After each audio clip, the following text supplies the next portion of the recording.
Angry? Oh, yeah. Oh, I'm totally mad. There's no reason for it. This is absolute stupidity. This is a man-made crisis caused by Donald Trump, period. American farmers were promised protection, prosperity, and a stronger rural economy. But according to the voices and examples in this debate, many are facing something very different. Collapsing export markets, rising input costs, labor shortages, tariffs, and growing financial pressure. And that creates a much bigger question than whether Donald Trump's agricultural policies are good or bad. What happens when the political promises that won rural voters begin colliding with the economic reality on their farms? In this discussion, we're looking at the soybean and rice markets, China's role as a major American agricultural buyer, tariffs, immigration and farm labor, government subsidies, and the growing fear that struggling family farms could ultimately be swallowed by larger agricultural corporations. But there's also a deeper political contradiction here. When government assistance is criticized as welfare for ordinary Americans, why does it suddenly become essential when farmers need a bailout? In episode 1 of My Life Done By, subscribe and turn on notifications. Let's jump into the discussion. Wow, wow, wow. Farmers are in big trouble, ladies and gentlemen. Let's get into it. China buys 51% of soybeans from U.S. farmers. 51%. Did you know that China gets 80% of their oil from Iran? Now, let me tell you why that is a problem. You may already be onto it.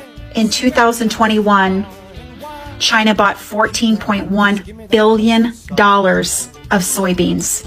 In 2022, China bought $17.9 billion of soybeans. That's under Biden. 2023 under Biden, $15.16 billion in soybean. In 2024, they bought $12.64 billion of soybean from the U.S., keeping in mind they are the largest buyer of soybean. Now, let's get into Donald Trump's first term. In 2025, China only bought $3 billion of soybean in 2025. From 2024 to that 2025 number, that's a 76% decrease in soybean purchased in 2025, 76% decrease. Now it gets worse. So far in 2026, the only confirmed purchase of soybean from China, from the U.S., is 1.09 billion. That's it. That's it, ladies and gentlemen. And the last purchase was January, late January, early February. That is an additional 63.7% decrease from 2025. Do you think China is going to buy any soybean from U.S. farmers at all when we have cut off 80% of their oil supply from Iran? Buckle up, farmers. They are in big trouble. Drop a comment below. Gas is up, diesel is up. It's all coming down as soon as the war's over. Well, 70% of farmers say they can't afford fertilizer. What's your message? The farmers are doing very well. Let me ask you, what is your message to farmers, many who support you, but who say they're struggling? Who say they're struggling? Because there's nobody been better to farm. You know, Everything that could go wrong for Arkansas farmers did go wrong this year. And it's so bad that many are facing bankruptcy or even the closure of farms that have been passed down for generations. A dismal global market and plunging commodity prices mean there's little to no hope of breaking even for many farmers, even as sky-high input costs rise because of inflation and now tariffs. Not to mention bad weather earlier in the year. This time last year, the rice price was about 40% higher than it is now. The inputs costs have gone up, so after a horrible year last year where most farmers in Arkansas Delta lost money, this year's going to be worse. Though President Trump's big, beautiful bill provided a much-needed update to safety net subsidies for farmers, they won't see those federal dollars until late next year, by which time some have projected that as many as 1/4 or even 1/3 of Arkansas farmers will face bankruptcy or be forced to leave the business amid the crisis the American ag economy is currently in. It's already taken its toll this year. The 6 farmer from Newport, and we made a decision to go out this year in the spring. So my son will not be the seventh generation on our farm. 5 of my customers have committed suicide. That's how serious that this is. Today, Arkansas farmers gathered to share their struggles with staffers from the state's congressional delegation, pleading for Arkansas lawmakers on Capitol Hill and the governor to convince President Trump to provide emergency funding to help them make it to next year. We have to have ad hoc payments right now to make it through this year. If there's no emergency funding this year, there will be 1 out of 3 farmers will file bankruptcy. Until the federal government steps in to save them, farmers have no one to turn to but God. No. So we've got farmers begging for emergency funding, socialism, right now, bailout from the government, or they're going to go under. 1 in 3 farms could go under. How many more farmers are going to unalive themselves in this process? Our food system has painted farmers into a corner. For the most part, you either do it this way or you get the fuck out, because the rest of the ways are really unaffordable, unattainable, unsustainable. You'll go under, right? There's some farms that have gotten a niche, whatever. That's fantastic, and I wish more people could do that. But for more farmers to have a niche, how the fuck you say that? They need people like you shaking their hand, buying the food that they're raising. But also the average farmer is 58 years old, and like half of them are over 65. And the entrance into agriculture for a young person is impossible. Like what young like starting out family is going to can buy 50 acres and run some cows and hogs, run 10 acres. It's $15,000 to $25,000 an acre here just for the fucking land. And let's not forget that the fucking ocean of corn and beans that we all drive through, that soil is dead. That's why they put all the tile in it, because it can't absorb moisture. It doesn't have any fucking nutrient density. It has no fucking microbial soil life. It has no mycorrhizal fungi. It has nothing. So for our food to be nutrient dense again, the first thing we have to do is rehabilitate all this fucking soil. Oh my God, it's such a fucking can of worms. What makes this debate so important is that the argument ultimately goes far beyond Donald Trump or one election. It is about what happens when political loyalty collides with economic reality. The farmers featured throughout this discussion are not simply talking about politics. They are talking about lost customers, rising costs, missing workers, unsold crops, delayed investments, debt, and the possibility of losing land that has remained in their families for generations. And that is where the real contradiction emerges. Farmers can reasonably demand government assistance when government policy contributes to their economic pain. But if government support is legitimate for farmers, then perhaps we should stop pretending that assistance becomes socialism depending on who receives the check. At the same time, celebrating the collapse of farmers because they voted for the wrong candidate misses the larger consequence. Workers suffer, and eventually consumers can feel the impact too. The bigger lesson is simple. Politicians make promises in campaign speeches, but farmers pay the bills when those promises fail. It's whether these policies are actually producing the stronger rural America that voters were promised. What do you think? Are farmers facing temporary pain or a much deeper agricultural crisis? Let me know in the comments. And we're just speeding down the freeway the opposite direction, the way we need to go. And these people, it's the tribal bullshit is why they voted for Donald Trump. Rural America is fucking red. I've been all over rural America. I speak fluent hillbilly. I can blend right the fuck in. And I'm telling you right now, they fucking hate liberals. Hate liberals. And before Trump, it was never really that bad. It was a little bit with Obama, but it was never, not like this. Now it's just fucking. So I don't like whatever politics, but we're losing our farmers. That's full fucking stop. We're losing our farmers, and there's nobody there to replace them. That should fucking horrify all. He is not helping the farmer. I mean, we farm about 3,500 acres. We are going to be so far in the red.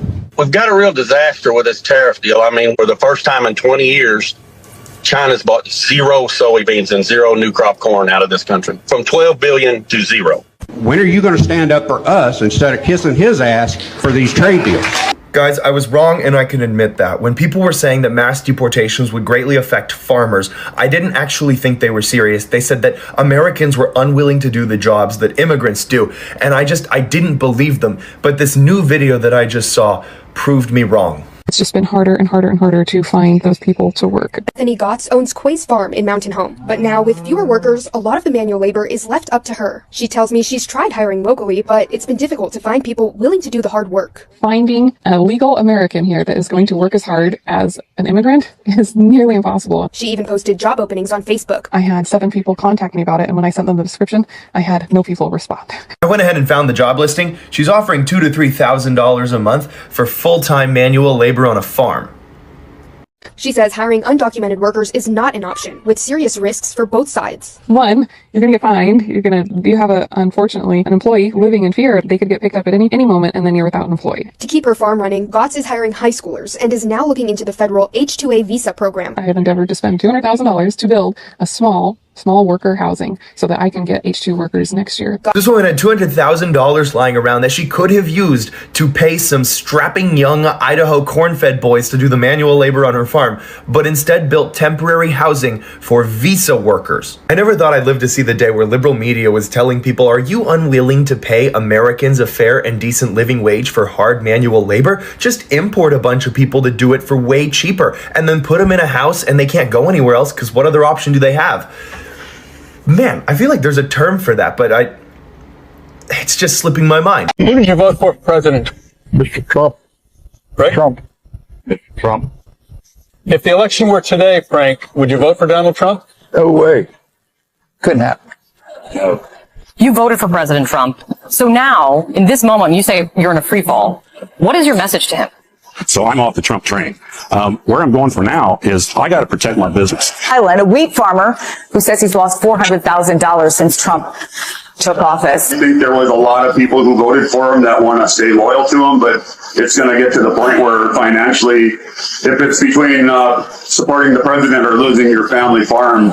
You voted for the president? Yes, I did. And do you support these policies which might be hurting farmers like you? Right now, we're the ones that are taking the hit. I think he's sort of backstabbing the main people who got him into office in the Midwest, and he just left us down. We must talk about this. We have to talk about the status of the farmers.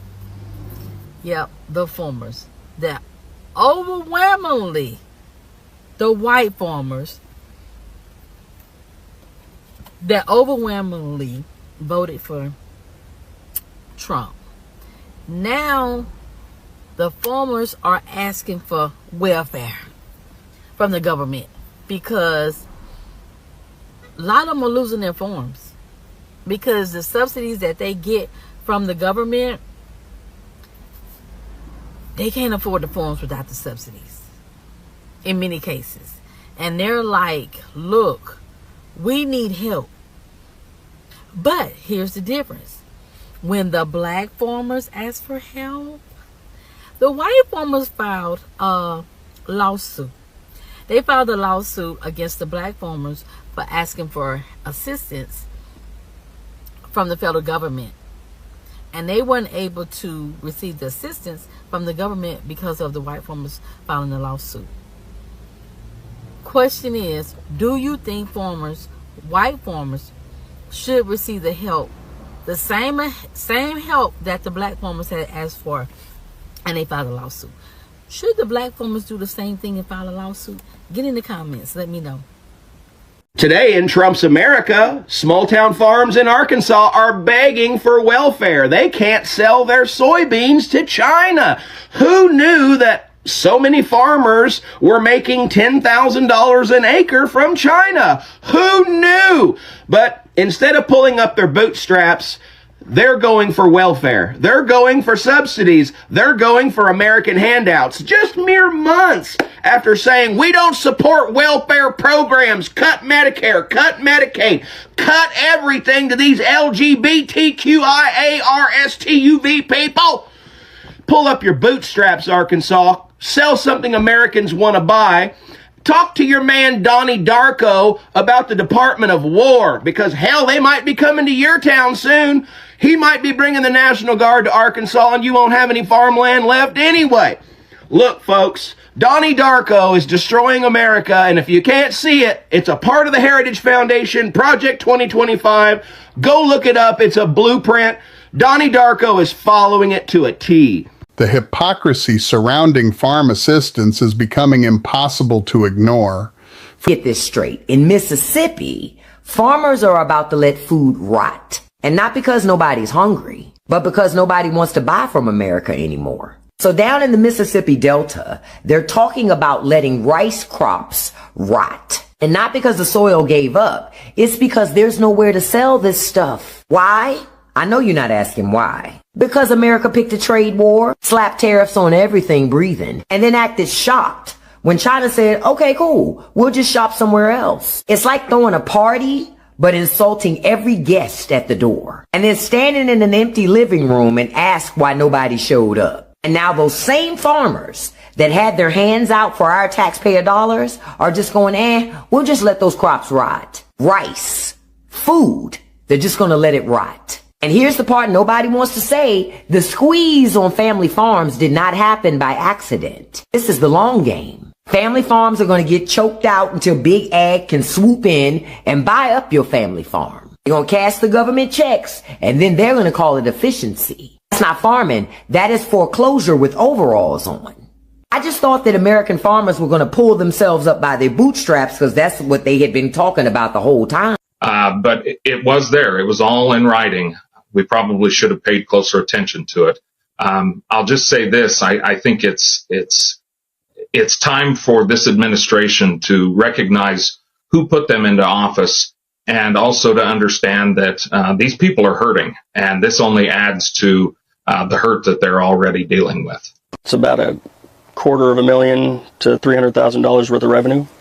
Just left to rot. Yeah, which is one thing, but it's also lost revenue for the workers that would have been able to pick them had they been here. Oregon farmer Ian Chandler says about half his usual crew didn't show up this season, leaving him scrambling to backfill dozens of positions. You're calling them, I assume, individually and saying, what's going on? Yes. And so what are they telling you? Well, in the beginning of the season, it coincided, unfortunately, with a lot of really strong immigration enforcement down in Southern California, where our workforce comes from. And that kind of had a chilling effect on people wanting to move.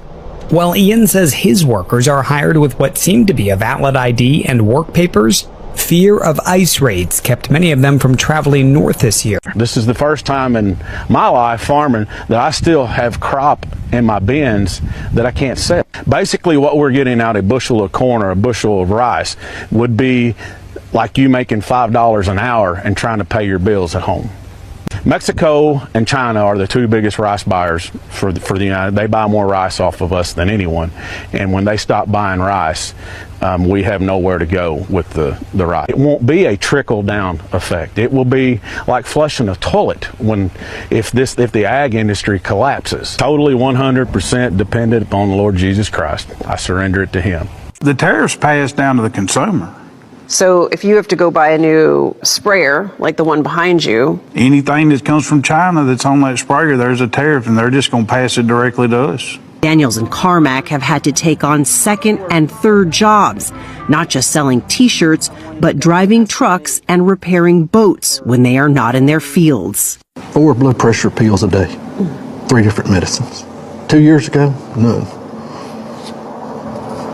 What do you think about when you go to bed at night? What's going to be left in a year, 2 years?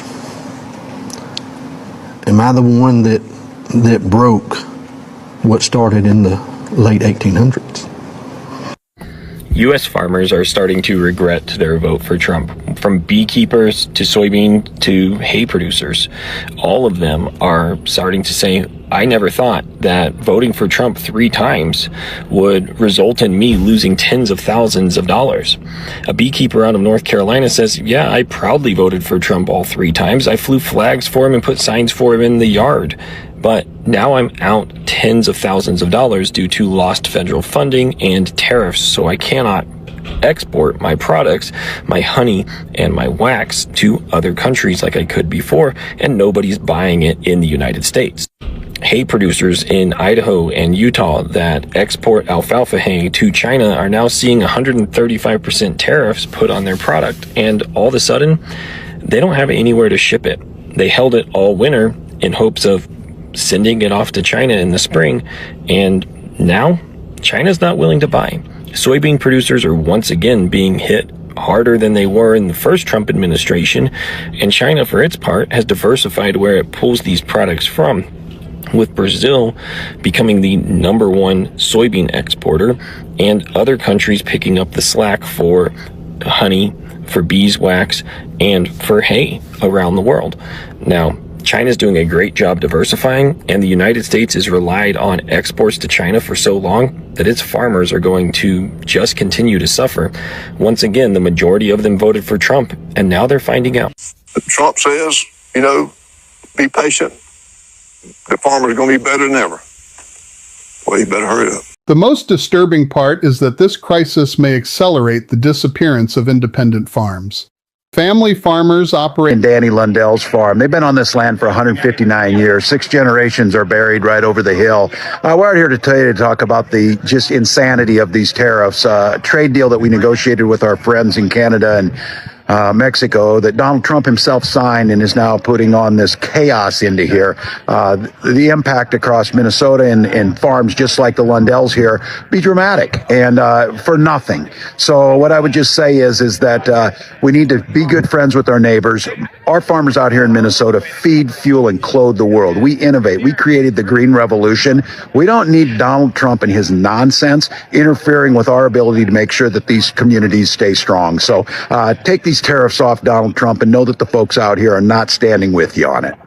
Y'all notice all these cattle ranchers up in arms today? They are suddenly mad because the beef market has dropped since Trump is talking about some Argentinian beef. Oh, now they're upset. Now they want to talk about save the American farmer, right? See, this is what happens when racism runs the economy instead of logic. They voted for a man who sold them a fantasy that their white skin was going to be economic policy, and that somehow legislating harm and voting for harm towards black, brown, and immigrant communities was going to bring back the good old days, right? When America was great. But here's the gag. Capitalism don't love y'all either, boo-boo. See, Trump is not loyal to the American farmers like y'all thought he was. He is loyal to profit margins. What happened to all that? Oh, he's a businessman. He's a businessman. Y'all were excited about that. And if it's cheaper to import beef from Argentina than to pay y'all's fair rate in Texas, Kansas, Ohio, wherever, then baby, he's gonna sign and seal that deal and watch y'all's family farm fold like a cheap lawn chair at the county fair. See, they thought voting for Trump meant putting others back in their place. All they did was put themselves in a chokehold of their own making. Because hey, when you vote for oppression, baby, you don't get to choose who gets crushed first. That ain't how that works. See, that's what I mean when I say racism is expensive. It costs the worker, it costs the farmer, it costs the nation. See, they didn't realize they were sacrificing their own economy to feed their hatred. And now they're on here crying about losing markets, losing subsidies, losing land. And I can't even muster up a tear. Where was all this worry when it was our communities losing everything? So to all the Make America Great Again farmers, baby, welcome to the America you built, the America you voted for. America where greed don't know color and baby loyalty don't pay. Cause Trump ain't y'all savior, baby. He's your landlord. Ooh. I don't care if you lose your farm. I don't give a shit. This is what you voted for. This is exactly what you voted for. He campaigned on tariffs. He said he was going to do this. I'm supposed to feel bad now? I'm dealing with my own shit, my own consequences to your vote. So yeah, I don't give a fuck about your farm. Jim is a Republican who voted for Donald Trump 3 times. How do you feel about your vote for Donald Trump now? Well, I feel like perhaps I should have considered some other options. Among other things, Jim imports packaging supplies for his honey, so he's paying real close attention to the tariffs Trump just put in place. We just bought our year's supply of bottles from Taiwan and our year's supply of corks from Portugal about 3 weeks ago. So that would have been, another $5,000 or $6,000 out of my pocket.